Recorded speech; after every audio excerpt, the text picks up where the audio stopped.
Bismillah ar-Rahman ar-Rahim. Bonjour à tous. La vidéo d'aujourd'hui est consacrée sur la troisième chapitre de cours logique mathématique destiné aux étudiants de deuxième année maths. Elle est présentée par moi, Torshim Saouda, docteur au centre universitaire de Barika. Je commence ma vidéo par de travail. Premièrement, on a un problématique, ensuite introduction, quelques objectifs, calcul propositionnel, calcul des prédicats et on termine par une conclusion et quelques références.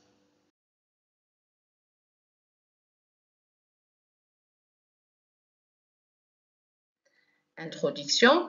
Ce chapitre explore les fondamentaux du calcul propositionnel et des prédicats. Ce sont deux aspects essentiels de la logique mathématique. Donc, le calcul propositionnel se concentre sur les propositions logiques et leur combinaison à l'aide des opérateurs logiques, d'une part, et d'autre part, le calcul des prédicats étend ces concepts en introduisant des quantificateurs universels et existentiels qui permettent d'exprimer des propriétés générales ou spécifiques sur des ensembles d'objets. Donc, les étudiants seront formés à traduire des énoncés en langage naturel, en expression logique formelle et évaluer leur véracité.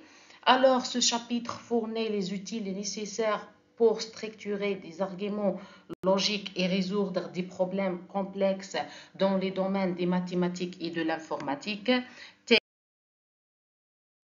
Les objectifs de ce chapitre. Le premier objectif, c'est que les étudiants doivent comprendre et appliquer les opérateurs logiques pour formuler et évaluer des propositions à l'aide de tableaux de vérité. Et le deuxième objectif, c'est que les étudiants doivent maîtriser et utiliser les quantificateurs universels et existentiels pour exprimer des propriétés sur des ensembles, traduire des énoncés et évaluer leur véracité. Problèmes et hypothèses. Le problème, on considérait les affirmations suivantes. La première, c'est une proposition logique. S'il pleut, alors je resterai chez moi. Les quantificateurs, pour tout nombre réel, il existe un autre nombre réel plus grand. Donc, les hypothèses, c'est que les propositions logiques, c'est des formulations d'une implication logique aident à comprendre comment les propositions sont liées. Et les quantificateurs, ce sont l'utilisation des quantificateurs permet d'exprimer des propriétés générales ou spécifiques sur des ensembles d'objets. Donc la discussion, c'est comment ces concepts sont-ils utilisés pour exprimer des idées et résoudre des problèmes en logique mathématique. Pour cela, on commence par le calcul propositionnel. D'abord, on a une définition du proposition mathématique. C'est quoi une proposition mathématique? C'est une assertion concernant des objets mathématiques qui soit vrai, c'est-à-dire prend la valeur de vérité 1, ou bien soit fausse, prend la valeur de vérité 0. Et on note par les propositions, par des lettres ou bien par des lettres combinées avec des nombres. Par exemple, 5 est un diviseur de 4, donc c'est une assertion fausse. Steven Girard est un bon joueur ne constitue pas une proposition car cette expression exprime une opinion. Les propriétés, les théorèmes, ce sont des assertions vraies. On passe maintenant à la connecteur fondamentaux. On a la première connecteur, c'est la Nous appellerons la négation d'une assertion P la proposition non P et qui sera notée sous forme formalisée comme suit et prend la valeur contraire de celle de P. La négation est définie par le tableau de vérité suivant. C'est l'expression P prend la valeur de vérité 0, le non P prend la valeur 1 et le contraire.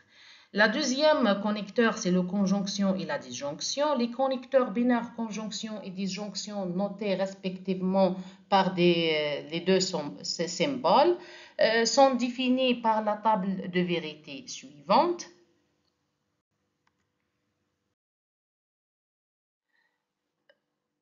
L'implication logique, soit P et Q deux propositions. La proposition P implique Q, le connecteur binaire s'appelle implication et il définit par la table de vérité suivante. Attention, l'implication Q implique Q est appelée la réciproque de l'implication P implique Q et l'implication le nom Q implique le nom P est appelé le contraposé de l'implication P implique Q. L'équivalence, nous dirons que deux propositions sont logiquement équivalentes si elles ont la même valeur de vérité et seront notées P équivalent de Q. En d'autres termes, P équivalent de Q est vrai si P et Q sont toutes les deux vraies ou si toutes les deux sont fausses. Donc la proposition P équivalent de Q correspond à la proposition Q équivalent de P et la table de vérité pour les connecteurs d'équivalence est donnée par le tableau suivant. On passe maintenant à une autre partie de ce chapitre, le formule logique. Une formule, on passera bien sûr par la définition d'une formule propositionnelle. Une formule propositionnelle est constituée des propositions, des connecteurs et des parenthèses. L'ensemble de toutes les formules propositionnelles notées par exemple F et la définition d'une formule propositionnelle est présentée d'une manière inductive et représentant les règles suivantes. Donc, les variables propositionnelles, ce sont des formules propositionnelles. Si on a une formule propositionnelle, alors le nom de cette formule est une formule propositionnelle. Si on a deux formules propositionnelles, par exemple le F et G, alors leur conjonction, disjonction, l'implication et l'équivalent, ce sont aussi des formules propositionnelles. On passe maintenant à la définition d'une formule logique. Une formule logique est dite atomique si elle ne peut pas s'écrire en fonction de d'autres formules propositionnelles à l'aide des connecteurs fondamentaux. Par exemple, dans le premier exemple, cette expression n'est pas une formule et la deuxième expression, c'est une formule logique. Passons maintenant à la deuxième partie de ce chapitre en commençant par la définition du prédicat. Un prédicat est une assertion dépend d'une ou de plusieurs variables qui prend ses valeurs dans un ensemble donné, par exemple E, appelé référentiel de P. Si pour certains x appartenant à E, P du x est vrai, on dit que x vérifie la propriété P.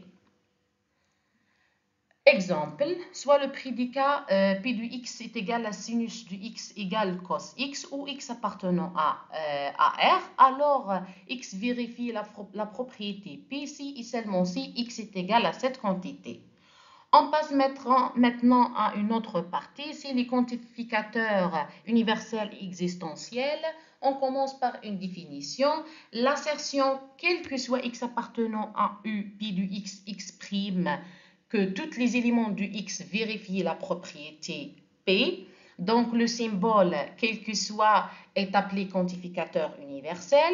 Et l'assertion, il existe du x appartenant à E tel que P du x, x', qu'il existe au moins un élément x de E qui vérifie la propriété B. Et ce symbole est appelé le quantificateur existentiel. Donc, l'assertion, il existe une unique x appartenant à E tel que P de x, exprime qu'il existe un et un seul élément x de E qui vérifie la propriété P, bien sûr. Et cet symbole est appelé quantificateur d'unique d'existence. Et on a les trois exemples qui illustrent ces définitions. Donc, on passe maintenant à la négation d'une assertion avec quantification. La négation de le quantificateur universel, c'est le quantificateur existentiel. Et la négation de quantificateur existentiel, c'est le quantificateur universelle.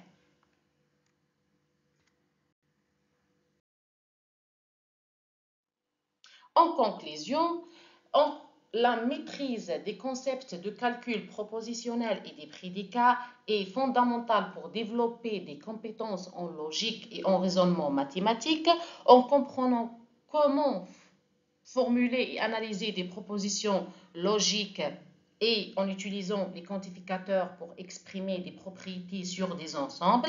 Donc, les étudiants acquérant les outils nécessaires pour structurer des arguments d'une manière rigoureuse et résoudre des problèmes complexes de manière précise. Ces compétences sont essentielles pour progresser dans les domaines des mathématiques et de l'informatique théorique. Voici quelques références. Votre attention.